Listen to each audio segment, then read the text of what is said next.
जय जय श्री सीताराम भक्तों, स्वागत है आपका हमारा YouTube चैनल ब्रह्मेश्वर महादेव ज्ञान दर्पण में। भक्तों, आज जो हमारा चर्चा का विषय है, आज हम आपको जो है श्रावण मास के कृष्ण पक्ष में जो संकट नाशक गणेश चतुर्थी का जो व्रत आता है उसकी कथा हम सुनाने जा रहे हैं। भक्तों, यदि आप हमारे चैनल पर नए हैं, अभी तक आपने हमारे चैनल ब्रह्मेश्वर महादेव ज्ञान को सब्सक्राइब नहीं किया तो सब्सक्राइब कर लीजिएगा। वीडियो आपको अच्छी लगे तो इसको लाइक कीजिए, ज्यादा से ज्यादा लोगों को शेयर कीजिएगा। भक्तों, कथा इस प्रकार से है। सभी ऋषिगणों ने मिलकर के एक बार जो है स्कंद कुमार श्री कार्तिकेय जी से कहा कि गरीबी, शोक, कुष्ठ आदि से विकलांग शत्रुओं से संतप्त, राज्य से निष्कासित राजा, सदैव दुखी रहने वाले, धनहीन, समस्त उपद्रवों से पीड़ित, विद्याहीन, संतानहीन, घर से निष्कासित व्यक्तियों, रोगियों और अपने हित की कामना करने वाले व्यक्तियों का क्या उपाय करना चाहिए। तो सभी ऋषिगण पूछते हैं कि हे भगवान, ये बताइए जिनको इतनी समस्याएं हों उनको क्या उपाय करना चाहिए जिससे उनका हित हो और उनके सभी कष्टों का निवारण हो। यदि आप कोई उपाय जानते हो तो कृपया करके हमें बताइए।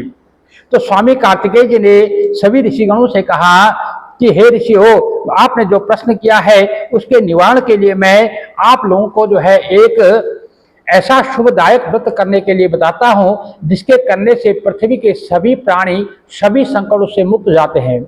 आपने जितने भी संकट गिनाए हैं, चाहे वो गरीबी हो, चाहे वो शोक हो, चाहे कुष्ठ रोग हो, चाहे विकलांग हो, चाहे कोई शत्रु के द्वारा संतप्त हो, चाहे कोई राज्य से निष्कासित हो, धनहीन हो, दुखी हो, यानी किसी प्रकार का भी कोई कष्ट हो, वो सारे कष्टों से जो है मुक्त हो सकते हैं। यह जो व्रतराज महापुण्यकारी एवं मानव को जो है सभी कार्यों में सफलता प्रदान करने वाला है। विशेषतया यदि इस व्रत को जो है महिलाएं करें तो उन्हें संतान एवं सौभाग्य की वृद्धि होती है। इस व्रत को जो है धर्मराज युधिष्ठिर जी ने किया था। प्राचीन काल में जो है जब राज्य से च्युत होकर के अपने भाइयों के साथ जब धर्मराज वन में चले गए थे तो उस वनवास काल में भगवान श्री कृष्ण के आगे हाथ जोड़ करके श्री युधिष्ठिर जी ने अपने कष्टों के शमनार्थ जो प्रश्न किया था उस कथा को आप जो है श्रवण कीजिए। तो युधिष्ठिर जी ने हाथ जोड़ के पूछते हैं कि हे पुरुषोत्तम, ऐसा कौन सा उपाय है जिसके करने से हम जो है वर्तमान में जो संकटों से मुक्ति पा सकते, जो संकट हमें आया हुआ उससे मुक्ति मिल सकती है। हे गिरिराज, आप सर्वज्ञ है, हम लोगों को आगे अब किसी प्रकार का जो है कष्ट ना भुगतना पड़े, ऐसा कोई उपाय हमसे बताइए। तो स्वामी कार्तिकेय जो स्कंद कुमार जी हैं वो कहते हैं कि जब धैर्यवान युधिष्ठिर विनम्र भाव से हाथ जोड़ करके बार बार कृतज्ञता पूर्वक अपने कष्टों के निवारण हेतु जो है भगवान श्री कृष्ण जी से जो है उपाय को पूछने लगे, तो भगवान हृषिकेश ने कहा कि श्री कृष्ण जी ने कहा कि हे राजन, संपूर्ण कामनाओं को पूर्ण करने वाला एक बहुत ही गुप्त रूप से करने वाला यह व्रत है। हे पुरुषोत्तम, इस व्रत के संबंध में मैंने आज तक किसी को कुछ नहीं बताया है। इसलिए हे राजन, प्राचीन काल में जो है सत्य की बात है कि पर्वतराज हिमाचल की सुंदर कन्या जिसका नाम पार्वती है, वो शंकर जी को पति के रूप में प्राप्त करने के लिए गहन वन में जाकर के कठोर तप करने लगी, परंतु भगवान शिव प्रसन्न होकर भी जो है प्रकट नहीं हुए। तब जो शैलतंगिनी जो पार्वती जी थी उन्हें अनादिकाल से विद्यमान भगवान गणेश जी को स्मरण किया। अब बहुत से लोग संशय करेंगे कि गणेश जी तो जो है माँ पार्वती के पुत्र हैं, फिर गणेश पार्वती जी ने जो है शादी से पहले उनको कैसे उनको याद किया। मैं बार बार कहता हूँ कि भगवान जो है अजन्मा, अविनाशी, चिरकाल है। वो नाना प्रकार की जो है लीलाओं को करते हैं। वो एक ही परम तत्व परम पुरुष भगवान है। वही कभी गणेश जी बन जाते हैं, कभी शिव बनते हैं, कभी ब्रह्मा बनते हैं, कभी विष्णु बनते हैं। वो एक ही भगवान है, वो अनेकों रूपों में जो है व्याप्त है, इसलिए इसमें कभी संशय नहीं करना चाहिए। तो इस प्रकार से गणेश जी का जब माता ने स्मरण किया तो गणेश जी को उसी क्षण जो है प्रकट देकर के पार्वती जी ने पूछा कि मैंने जो है कठोर दुर्लभ एवं लोमहर्षक तपस्या की है, किंतु अपने प्रिय भगवान शिव को प्राप्त न कर सकी। वह कष्ट विनाशक दिव्य व्रत जिसे नारद जी ने कहा है और जो आपका ही व्रत है, उस प्राचीन व्रत के तत्व को आप मुझसे कहिए। तो पार्वती जी का कथन सुनकर के तत्काल सिद्धिदाता गणेश जी जो है उस संकट नाशक शुभदायक व्रत का प्रेम से वर्णन करने लगे। तो भगवान गणेश जी ने कहा, हे अचल सुते, अत्यंत पुण्यकारी एवं समस्त कष्टनाशक व्रत को कीजिए। इसके करने से जो है आपकी सभी आकांक्षाएं पूर्ण होंगी। जो व्यक्ति इस व्रत को करेंगे उन्हें भी सफलता मिलेगी। हे देवासी देवेश्वरी, श्रावण के कृष्ण चतुर्थी की रात्रि में चंद्रोदय होने पर पूजन करना चाहिए। उस दिन जो है प्रातः कृत्य से निपट कर मन में संकल्प करें कि जब तक चंद्रोदय नहीं होगा मैं निराहार ही रहूंगी। पहले गणेश जी का पूजन करके तभी भोजन ग्रहण करूंगी, मन में ऐसा निश्चय करना चाहिए। इसके बाद सफेद तिल से के जल से जो है स्नान करें। अपना नित्य कर्म करने से के पश्चात हे सुंदर व्रत वाली मेरी पूजा करें। यदि आप में सामर्थ्य हो तो प्रतिमास जो है स्वर्ण की मूर्तिमा का पूजन करिए। अभाव में जो है स्वर्ण की प्रतिमा ना बना सकते हो, यदि स्वर्ण की जो प्रतिमा ना बना सकते हो तो आप चांदी की प्रतिमा बना सकते हैं। ये चांदी की भी ना बना सकते हो, अष्ट धातु की बनाइए। यदि वो भी ना बना सकते हो तो मिट्टी की बनाइए और उसकी जो है पूजा करें। अपनी शक्ति के अनुसार सोने, चांदी, तांबे अथवा मिट्टी के जो है कलश में जल भरकर उस पर गणेश जी की प्रतिमा को स्थापित करें। मूर्ति कलश पर जो है वस्त्र आच्छादन करके अष्टदल कमल की आकृति बनाएं और उसी मूर्ति की स्थापना करें। उसके बाद षोडशोपचार विधि पूर्वक जो है भगवान का पूजन करें। मूर्ति का ध्यान निम्न प्रकार से करें, हे लंबोदर, हे चार भुजाओं वाले, तीन नेत्र वाले, लाल रंग वाले, हे नीलवर्ण वाले, शोभा के भंडार, प्रसन्न मुख वाले गणेश जी, मैं आपका ध्यान करता हूँ। हे गजानन, आपका आह्वान करता हूँ। हे विघ्नराज, आपको प्रणाम करता हूँ। यह आसन है। इस प्रकार से एक फूल उनको अर्पण कीजिए आसन के लिए। हे लंबोदर, यह आपके लिए पाद्य है, एक चम्मच पानी डालिए। हे शंकर सुवन, यह आपके लिए अर्घ्य है, थोड़ा सा अर्घ्य वहां पर गिराइए, पानी गिराइए। हे उमापुत्र, यह आपके स्नानार्थ जल है, फिर एक चम्मच से पानी डालिए। हे वक्रतुंड, यह आपके आत्म जल है, फिर एक चम्मच से आचमन दीजिए। हे शुभकर्ण, यह आपके लिए चंदन व रोली है, फिर इनको जो है रोली लगाइए, चंदन लगाइए। हे विघ्न विनाशक, हे विकट, यह आपके लिए फूल है, फिर इनको जो है पुष्प चढ़ाइए। यह आपके लिए धूप बत्ती है, उनको धूप बत्ती दिखाइए। हे वामन, यह आपके लिए दीपक है, उनको दीपक दिखाइए।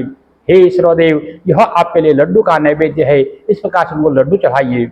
हे सर्वार्थी नाशन देव, यह आपके निमित्त फल है, उनको जो है फल अर्पण कीजिए। हे विघ्नहर्ता, यह आपके लिए मेरा प्रणाम है, फिर इनको जो है साष्टांग प्रणाम कीजिए।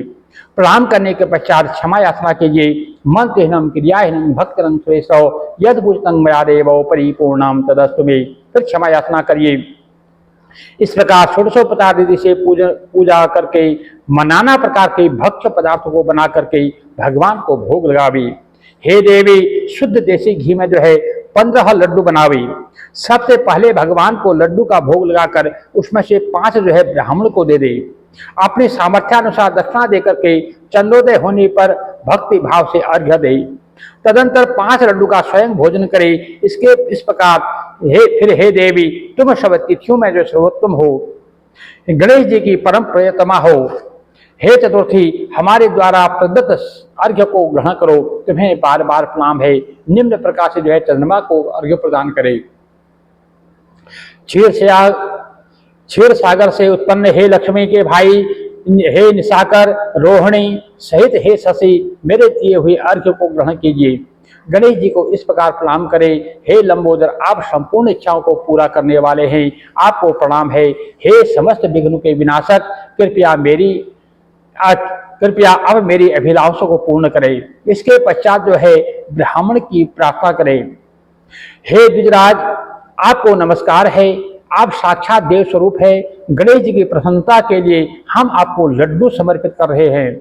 आप हम दोनों का उद्धार करने के लिए दक्षिणा से इन 5 लड्डुओं को स्वीकार करें। हम आपको जो है नमस्कार करते हैं। इसके पश्चात जो है ब्राह्मण को भोजन आदि करा करके गणेश से प्रार्थना करें।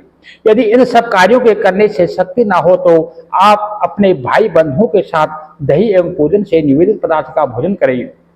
प्रार्थना करके प्रतिमा का विसर्जन करे और अपने गुरु को जो है अन्न, वस्त्र आदि एवं दक्षिणा के साथ मूर्ति को दे दे। हे देवों में श्रेष्ठ गणपति जी, आप अपने स्थान पर विराजिए एवं इस व्रत पूजा के फल को दीजिए। इस प्रकार से हे सुमुखी, इस प्रकार जीवन भर गणेश चतुर्थी का व्रत करना चाहिए। वैसे तो जब तक जिए तब तक गणेश चतुर्थी का व्रत करना चाहिए।